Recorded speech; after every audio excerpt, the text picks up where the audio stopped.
Hey guys, look at all these VR shoes. I'm gonna need a shoe rack soon. Anyway, let's get started. The last couple build log videos were about these shoes. I showed improvements with the motion algorithm, and went over some of the problems with these shoes and what I was gonna do to fix them. So in this video, I'm going to go over the new shoes that I made. Those last couple of videos, I explained I wanted to try a passive VR shoe and I wanted to try a more durable frame. So let's go over that. If you've watched my YouTube shorts, a lot of this will be old news to you, but I go into more detail in this video. So if that interests you, stay tuned.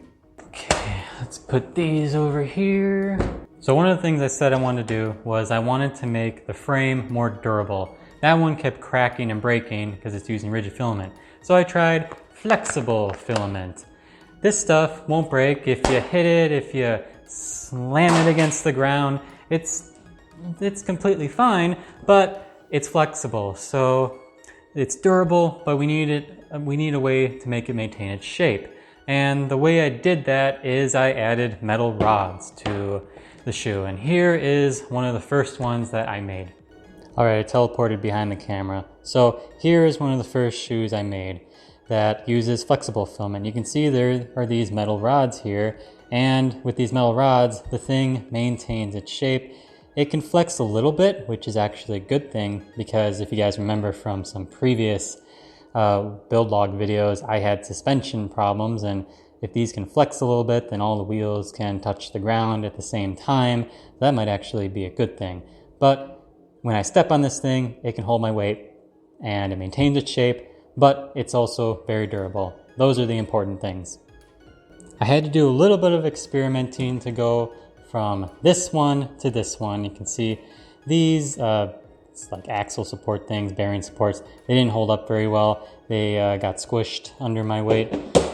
And with these, I made the supports beefier. They have triangles in there, and it makes it much stronger. There's a screw embedded in the middle of the thing too. So it's overall much stronger. And that's a bunch of the iterating that I had to do. I had to go through like, I don't know, 4 or 5 different iterations to get this where I wanted it to be. I also wanted to try a unidirectional shoe. So you can see this one, it just has regular wheels. These are omni-wheels over here. I wanted to try this because I liked the last unidirectional version I made, the one in the previous 2 videos and before that. It was fun and it's simpler. So you can see this is much simpler and it's slimmer, very low to the ground as you can see. It's lighter. This weighs, I think, about 1,200 grams, a little bit more than that. This is about 700. It's easy to lift even when I'm wearing a regular shoe with it. And yeah, there's so many benefits to doing it this way. So I decided I'm going to keep going with this one. That's why I have 2 here. I decided not to make another one of these because I didn't want to go forward with it right now.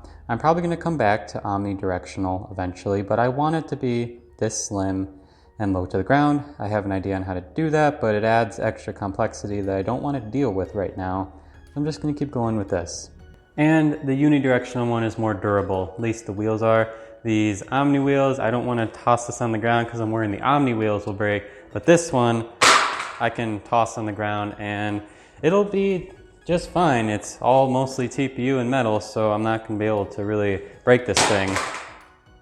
So for this shoe, there are brakes on the 2 axles here and over here. And what those brakes are for is to add resistance to these wheels, to these axles turning. I'm mimicking what a slide mill does, where if you think of a slide mill, the surface is slick enough so that you can slide your feet, but it's not so slick that you can't stand, that you lose your balance. So you apply enough resistance on these axles so that you can stand easily, but not so much resistance that they don't spin very well. And you'll see these in action later. They actually work quite well. So they don't spin completely freely. That would be too much. And they're just right for me. So the way they work is you turn that screw and it applies resistance to the axle here. I had to go through a couple iterations to get that the way I wanted it. I started out with a brake like that where it just pushed on one side, but it actually like pushed back on the frame here and it would push like that and warp the frame. I didn't like that one at all. So I made this one, condensed it down a little, and yeah, so it's pretty simple, but I had to go through a bunch of iterations just to get the spacing right, to get the brakes right, and yeah, that's I think that's most of the details. There's 3mm bearings in here, 3mm axle rod, so that's it. And how the brake essentially works is like this. You turn the screw and it pushes this part into this disc here. And there's resistance to the axle turning then. And I had to experiment a bunch to get this to work because this is TPU, this is TPU, TPU is slippery. So it doesn't make a good brake. What I ended up doing was I ordered some neoprene here. This is a neoprene strip, and I cut a little bit of it and I put it under this flap. I put it in there so that when this pushes on the disc will push on the neoprene, and neoprene is really grippy, and it made the brake way better. I didn't have to apply an obscene amount of force to this disc to actually get it to stop turning. Just had to apply a little bit because this stuff is so grippy. So if you're making 3D prints and you want them to be grippier, see if you can incorporate a strip like this into the inside of the print, and that might work. Okay, let's see a demo with these.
Okay, so these shoes, they worked a lot better than I expected, but there are many improvements to be made. One of the first ones is these straps. These straps suck, they're not very good, especially when the shoe is strapped down like this. I want to lift my foot. I want to lift my heel, but I can't. I have to walk flat-footed because I'm completely strapped down.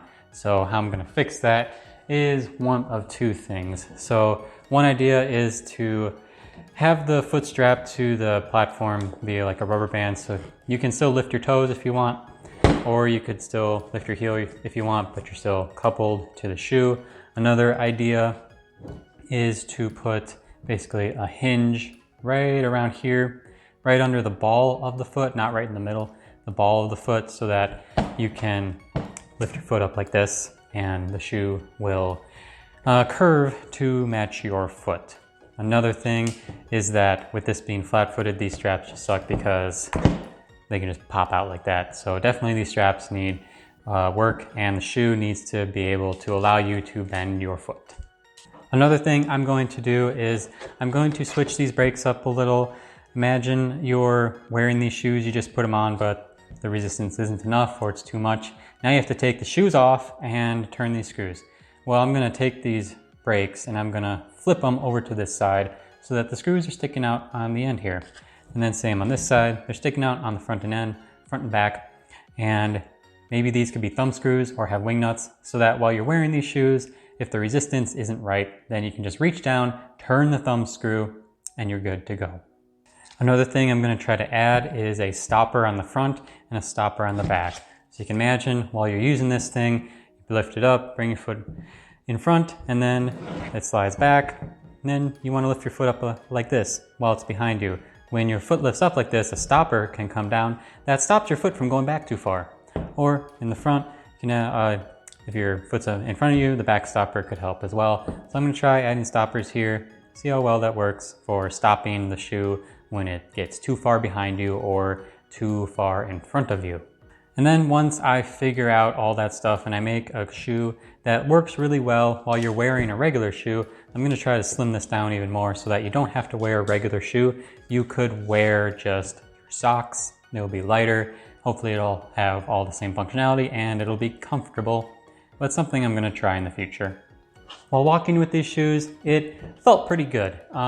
It didn't feel as natural as walking with the motorized shoes because I had to push against the harness on my stomach to bring my feet back. So I imagine it's how a slide mill feels, where you're pushing against the rig on you to bring your feet back. But it still felt pretty good to me, and it would be fun to use them, I would say. Okay, so these are the shoes I made. You saw a demo, and I'm gonna make all those improvements. We'll come back and hopefully these will feel even better. So that's it for this video. Thanks you guys for watching. Like, subscribe, whatever. See you guys next time.